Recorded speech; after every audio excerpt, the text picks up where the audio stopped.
Hello and welcome back to Taking Control of Cancer, brought to you by the North East London Cancer Alliance. I'm Steve Bland and we're back in Canary Wharf for this one, and we're talking all about AI and how the Alliance is developing a comprehensive AI strategy aimed at improving cancer outcomes across the region. Before we get into that, I just want to say hello to anybody listening on Bedrock Radio, on DAB digital radio, and in local hospitals across North East London and South West Essex, because we are now being streamed on Bedrock Radio. So hello to everyone there. My guests for this one are Wayne Douglas, who has been on the podcast before, haven't you, Wayne? I have, Steve, yeah. You are Diagnosis and Treatment Programme Lead here at the Alliance, and Angela Wong. Hello. Angela, you've been on many a podcast. You're the Chief Medical Officer here at the Alliance. And George Hawkins. Hello, George, from Pathfinder. It's your first time. Yes, and thank you for having me. I'm George Hawkins. I'm the CEO of Pathfinder Intelligence. But I really feel like I'm coming back home because I was at Barts Health for 4 years. Right, okay. And all through COVID, working across major trauma, stroke and neuroscience. Right, wow, okay. Let's actually start with you, George. Just quickly tell us, before we explore what the strategy is and why we need one, who or what is Pathfinder? So Pathfinder Intelligence, we're a digital and AI consultancy focused predominantly on healthcare within the NHS and private healthcare within the UK. And we're a team of a small team, about 6 individuals with technology backgrounds across Google, British Telecom, and other independent smaller telecom providers, and a lot of healthcare experience. We've got a doctor on the team. We've got myself, who comes from a general manager background, and what we're here to do is to translate some of the gap between what the operational experience of patients are within the NHS through to how technology actually works, and try to make it a bit more seamless. So we're here to help interpret that for the general public, but also for the healthcare professionals. I imagine you're a busy man at the minute, because I imagine every part of the NHS, every part of the healthcare world is trying to catch up on AI and figure out how best to use it. I think it's a very true statement. So everybody is trying to work out what to do, and I think AI for AI's sake is quite prevalent in our society. We're talking about it in lots of different ways how to use it, but really for me it's just thinking about how do we make things easier for patients, how do we make things easier for staff, and it's about responsible use of AI. So we're busy, but it's about doing it in the right way and using it where it's appropriate to use it, and not using it where it's not appropriate to use it. We will definitely come back to that. Angela, should we start with, we've talked about the inequalities strategy, we've talked about the workforce strategy, AI strategy. Why do we need one? I think that's where, in thinking about the workforce strategy, where some of this began. We had some use cases of significant clinical and operational challenges, and how do we bridge the gap without necessarily being able to appoint X number of additional radiologists and radiographers. And so one of the first challenges was looking at the high volume of chest x-rays that we had, and as our workload has increased, we've talked about the increasing incidence in cancer, we found that the consultant radiologists were sort of increasingly having to focus on the complex work, and by volume the chest x-rays were sort of 70% of the reporting backlog. And so this led us to, could we find an artificial intelligence solution that could report in real time, but acknowledging that at the same time it would have a second human report. And that allowed us to create a triage process, so that in real time the chest x-ray would have a secondary report by the artificial intelligence and would flag to the reporting radiographers or consultant radiologists the need and the urgency for which to actually report that chest x-ray. And that automatically made us safer overnight, because previously our chest x-rays had been reported chronologically. And, if we didn't have a workforce, a backlog would accrue, and it could leave a significant gap and delay in that reporting. And so that has made us a lot safer, and hopefully will support increasing the productivity to allow us to sustain the software model going forward. And I think this is one of the examples of where we looked at a clinical and operational problem and how to solve it. And we've looked at other things, so for example the chatbot for patients attending for colonoscopy. Again, that's an area where we've got a high sort of do not attend rate or cancellation rate because the bowel preparation is good enough and patients are not turning up, and developing a solution that can support patients, again in real time 24/7 in that preparation time for their procedure and to support them turning up. And I think, those are a couple of examples of how we've seen, and when we are getting independent evaluation, the potential benefit that has for patients and for our workforce, and, increasing the value of that patient's bowel. I was just going to say it's because of the work that we've been doing and what we're starting to see. Like you said, we've got the use cases. AI is... It's a very usable term now. There's lots of people talking about AI. ChatGPT has kind of exploded, and that's kind of started about the use of AI and what that does. And I think we've got a strategy that talks about AI, but it's really about digital innovation and those changes that can help us, because those workforce challenges aren't changing, and we recognise there's some work that we've been doing. So Andrew's referenced a lot of the work that we're doing. We should be really proud of North East London, I think, of the work that we've started, and this strategy really starts to bring some of that together. Where are our gaps? What do we need to do? Because it is a novel and new field. We don't have clinicians that have all been versed in AI development and understand all of these new DCB forms, 060 I think it is, and 061, and how to fill those out, and clinical safety training when it comes to these technical digital means. They are used to it in different guises, and how do they use that as part of their repertoire of making decisions and treating patients. Like, we've got robotic surgeries in place now quite often in North East London, so this felt like a natural kind of move. And the way we're moving in the Cancer Alliance, we know this is really important, so we wanted to kind of make sure we have a good framework to kind of make sure this is sitting within. And I think that the framing in terms of the stakeholder groups that George and Pathfinder have met has been, we've tried to think, if you like, in three different areas. So from an administrative point of view, so our admin team, who may not be patient-facing but support the patient pathway throughout, from primary care to secondary care and then to treatment and back to primary care again. How can we automate or facilitate some of those processes that doesn't necessarily mean, more emails and actually, having to make phone calls?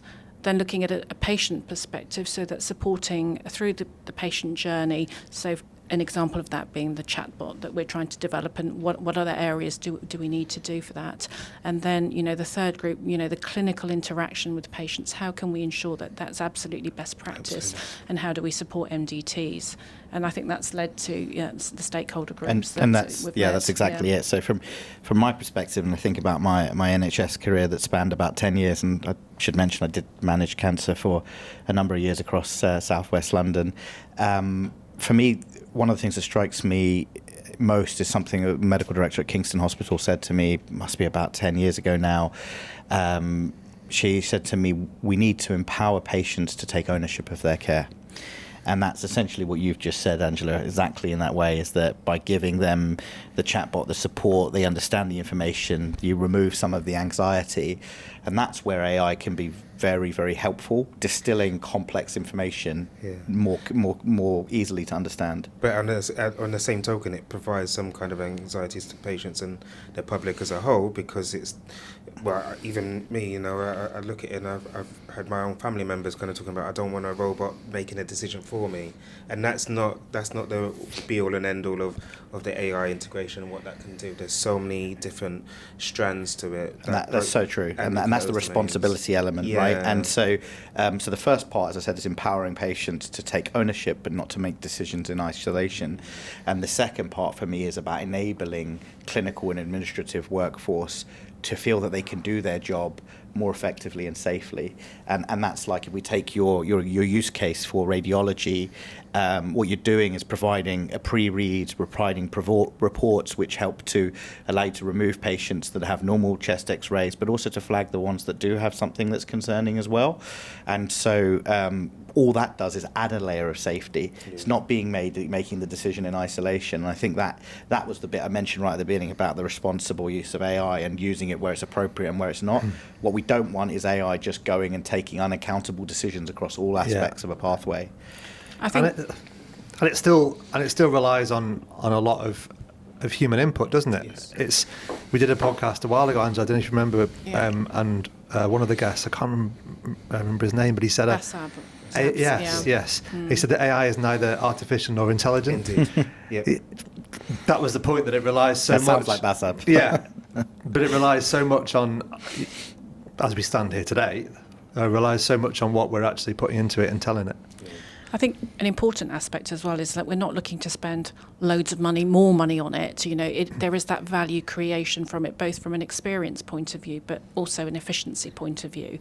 So, for example, when we look at the normal chest X-rays, what we're hoping is that the normal reporting rate will go up, and that in turn sort of saving money for the NHS that could be diverted to other areas. For all of the works we're doing, there are safeguards in place. Like Angela's been working heavily on the AI chatbot that you've referenced for bowel screen for the colonoscopies, and within that is about us really providing that chatbot with the information we think, not me, our clinicians like Angela and others, that we think is needed. So they are looking at the kind of questions that have been asked by patients. We're thinking about the national documentation that's already there, but also our local documentation. What AI could do, if you don't put those parameters around it, is essentially use what ChatGPT does and looks at all of the information and spits it out. We are putting those kind of guardrails or safety nets in place to make sure that the information being provided is what we want, what we would expect from our clinicians, so it's no different, and protecting our patients from those kind of queries. And that's hugely important because large language models can hallucinate, so it can actually sort of inject words that you didn't necessarily put there in there before. So part of our process and our learning in developing some of our work streams has been to make sure that we really have tight governance in terms of the clinical information that's out there, and that's why there aren't that many chatbots out there at the moment, and we're very much at the sort of beginning of that exactly, journey. and that's the key, to use some more technical terms, but generative AI is going to hallucinate to try and solve problems for you because it thinks it's being helpful. It thinks you want it to fill in the gaps and come up with its own conclusions, and that's why it's not suitable as it is in its current form for healthcare generally, and that's not how the team are using AI. They're looking at intention-based AI, which has a lot of inputs from the clinical documentation and the clinical nurse team and patient information advocates and other things. That's how it's informed. And so you can control what it says. It's not going to hallucinate and go off and say, don't worry, you're fine, stay home. It's going to say what's appropriate for that patient at that time. It's funny, generative AI, we use it quite a lot in some work I do with, we use Photoshop. Photoshop's generative filling with AI is incredible. In some cases it comes up with completely random, very hard to explain things. When we talked about the workforce strategy and the inequalities one, Angela, we talked about the strategy being a starting point and it's going to evolve. It seems to me that with AI that's even more the case, isn't it? Because how do you come up with a strategy now for something that you don't really know what it's going to look like in 2 years? Or it's hard to say what it's going to look like anyway. Yeah, so I think that's what's been important about bringing, having all the workshops that we've had to hear the challenges, and then to, from a strategic point of view, almost prioritise, what's going to have the biggest impact, and to sort of almost form a ranking system within that. Even in terms of, this will support X number of patients versus this intervention, and building in, as we are doing, a sort of a formal external evaluation of what's being done to feed into the loop of what's success. Yeah, there's also a couple of things that we've got and Pathfinder have helped us with this is we actually do have some people in our system. You referenced Basab's comments previously that we've got some people in our system that can help us. This is all relatively new, and yes, we don't know everything that's there in the future, but I've been speaking to our health innovation partner who are key to this as well, and they've said often actually healthcare is moving at a pace faster than the industry already to help us. So I think we know where our problems are, and that's really helpful because then we can go to these organisations that can develop it, or if we can eventually do that in-house, is crucial in that. Like, that's where our major challenges are. We don't have enough of that workforce at this moment in time. So how can AI help to support that? But also we're thinking about our patients and how do we pass that information on? So how do we use that information now? And I think we've got it. We've got some of it, and we need to. We're developing what we've described as a steering group, a group of people in the healthcare system now that understand it locally to help us drive that forward going forward. I think one of the other things we want to do is to build in training within that. So, for example, if you have a model that will do a pre-assessment for you, then if you're a clinician, you might, because you're not used to doing it because the machine's done that assessment for you, how do you learn? So within the models that we will work to develop, also building in training so that... That's going to be key, and that's going to help with actual adoption. Because otherwise you can have there's another adage, I'm full of them today, is they say that in the NHS, every single problem the NHS has been solved. But it's only been solved in one little pocket of the NHS and not scaled. And I've heard that a few times, and I think it's quite true. And another one I would say is that you always overestimate what you can achieve in 1 year and underestimate what you can achieve in 10. And so you're talking about what's it look like in the next 2 years. It's going to be a smaller incremental change than you probably are talking about this big change. And it's going to be a nice change that's done managed way, safely. It's going to be progress. It's going to show some inputs and some benefits. But it's going to take longer, and then the change is going to accelerate quite quickly once we get more comfortable, and that's the training and the adoption part of things. But I expect us to move at a pace that we start to prove people get used to it, get comfortable. Adoption increases in our everyday personal lives, as well as in us becoming used to it being used in healthcare to augment and improve the experience for patients and the workforce. But the real kind of everything automated, everything AI screened is going to take some years to come, but it will accelerate over time. Ultimately, digital or using technology isn't new in the healthcare system. I think what is new a little bit is this kind of acceleration post-COVID for me, that has meant that there's lots of opportunities that are now becoming available. And to coin another phrase, but it's Angela's phrase that's come to mind for me when we talked about the chatbot, was like, in our everyday life, we use AI for use it in banking, for instance. So Angela's kind of point is, if anything can happen out there in banking, for instance, why can't it happen in the NHS and the healthcare system? Being open-minded, isn't it, to things? Yeah. I mean, I think one of the considerations for us in North East London as well, and when we talk about inequalities, is thinking about digital exclusion. So we do, and digital poverty, not everybody will have a smartphone. So I think as we build our strategy in, we're also thinking about, how do we increase access, through training for patients to be able to use, to perhaps use some of the chatbots that we're developing, or how do we add access in, whether it's linking in with libraries or within GP practices, so at least patients are able to go into a sort of a public building and access. Yeah, these are the unique challenges that you guys have here. I mean, maybe not unique, but they have, a lot of challenges that maybe are more exaggerated here because of the diversity you have in digital poverty and things like that. How do you, George, then attack challenges that maybe are some of the things like that? So I know the area very well, right? Yeah. I worked at the Royal London at Barts Health for a number of years, and I think if we look at the surrounding population in sort of Tower Hamlets and the other places around it, obviously around Romford and other places as well, you've got a very diverse population. You've got a multilingual population. You've got different socioeconomic factors. And so there's lots of different things you have to think about. So some of the things that the team are doing, which I think is great, is looking at multiple languages. So So looking at how you interact with people in their native tongue to increase attendance and adherence to protocols, because the reality is with cancer is that it's always treatable in a better way if you catch it earlier, right? So going for stage 1 or stage 2 cancer is going to lead to curable, treatable, and preventable sort of deterioration, and that is something about making the catchment easier from a language and inclusivity using the technology that we have now. There is going to be a cohort that don't have mobile phones, are digitally illiterate and other things, and I think there is training and working with the local authorities and the libraries and stuff to provide access and materials. I think there's an opportunity to look at, and we've talked about this, Angela, the internet access that's available even at hospitals. Can we make that available to patients? We even talked about the other day, me and Angela, can we, is there something we could do to pilot how we could get a mobile phone into people's hands that might allow those that couldn't afford one or had some other kind of prohibitive or restrictive factors almost in their personality? Could we make via a library we were talking for about your cancer pathway journey, and then and it would be something fairly basic with some credit on. And it's all multi-agency, right? Yeah.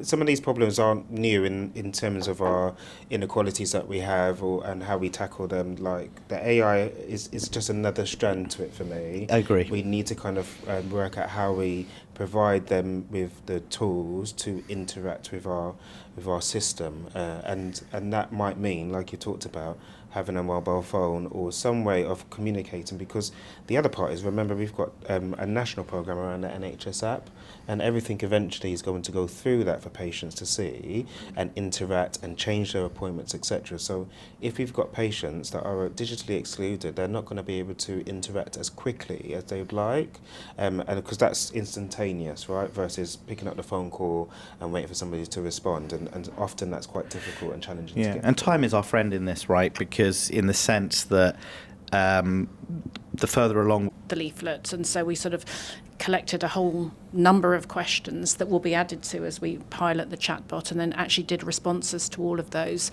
so that it's got far more answers than your typical leaflet. We know chatbots. We've talked about a little bit lung cancer. You've spoken quite a few times, haven't we, about chest X-rays and that kind of thing. What are the ways, casting our mind forward a little bit? We did a thing on a episode a few weeks back about a study in Sweden looking at breast cancer. What are the ways in which AI, we can see that it's going to be, going to be impactful? What are the areas? Yeah, I've got a few. You can go first if you want. Wayne. Yeah, there is a few, isn't there? So I'll do my top 3 and I'll let everybody else kind of share theirs, if I'm honest. So for me, there was one around what was described as robotic process automation. So that's essentially just updating information from different systems into one place, onto one field or onto one document. I like that, because I've said it a few times, that was one of the biggest frustrations I had when my first wife Rachel was going through her cancer treatment was with just how unable different trusts and hospitals seem to be to actually connect with each other and talk to each other, and how difficult it was to bring it all into one place. And often it's even within the one trust, unfortunately, that we don't have all the information in one place, and we're asking administration staff to really push with that, and asking them to have all of the information in, and often they have to go through multiple systems as well. So patients shouldn't be telling their story more than once. That's really important, and us trying to bring it through. So robotic process automation is one. There's something called ambient voice technology, and what that does is essentially like writing down or listening from what we can, summarising what the information is, and we think for our MDTs is really important, because again, lots of information is gleaned there. We need to kind of get that really quickly to move our patients forward. So we think that's really useful, and I think the chatbot approach is really helpful, because I think that's a direct way for us to work with our patients. There's lots of patients that won't talk to our GPs or consultants and ask their difficult questions because they feel a little bit bit embarrassed, and they shouldn't be. I have to say that they shouldn't feel embarrassed, but they will do. Yeah. And they want to keep that private. And actually, asking a chatbot, it's restrictive. There's nobody else. It's not going to somebody that you might feel a bit concerned about. So you can ask Probably those find them more questions. honest. Yeah. And we might get a Less bit more fear. information to kind of help them as quickly as we can, because that's the important thing.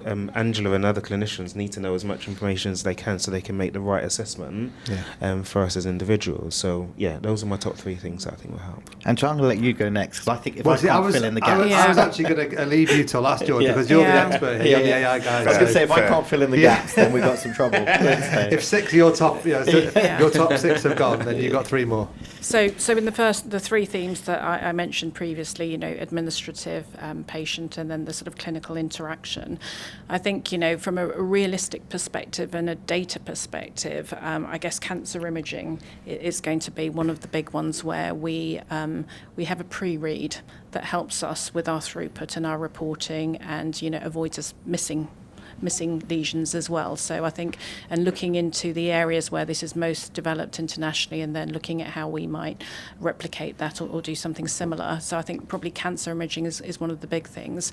And also when we think about, this mention of the sort of 15% increase in incidence of cancer, the way the sort of GP referrals work is that, the NICE guidance that was published in 2015, it had a 3% conversion rate, which meant, 97% did not have cancer at the end.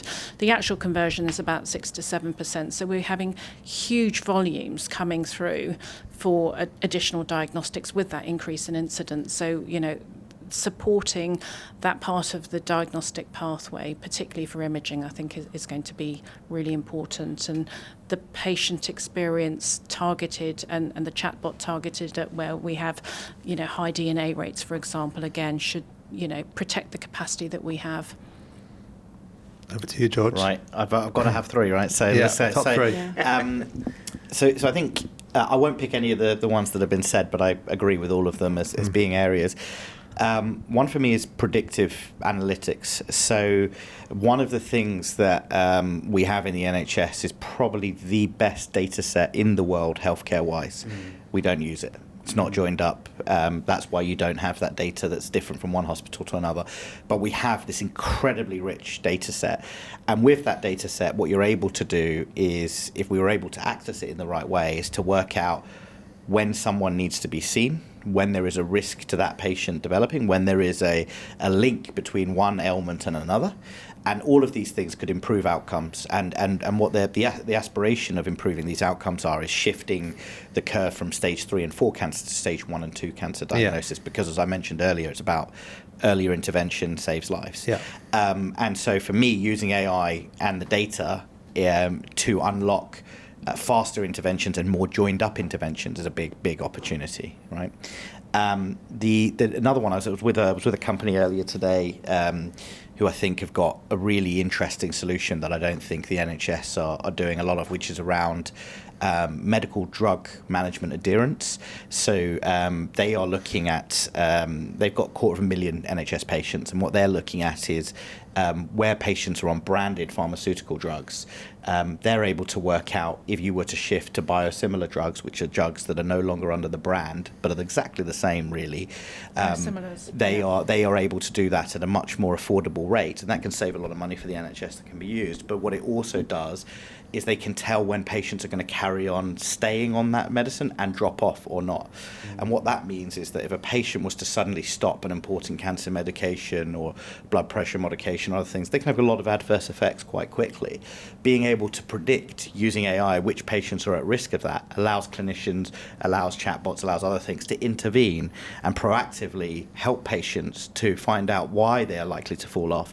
And technology like that, I'm just like, we're not really using that, but that is obvious to me as something that saves money for the NHS and also has this opportunity to improve patient outcomes. So those kind of edge use cases of AI, I think, are going to be really, really good.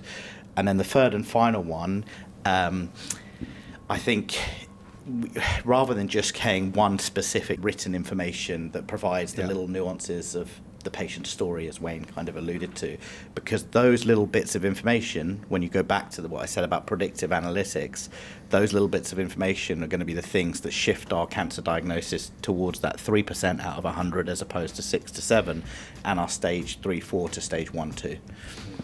Well, it's all incredibly exciting, and I'm really looking forward to hearing more about it on April 29th when we're going to be listening to the revealing of the strategy. I won't pry too much into it before then, but I will say thank you very much for joining me and telling me about it. I feel we could talk about this all day, couldn't we? There's so much, but we're out of time, unfortunately, but thank you very much. Thank Thanks for you. having us.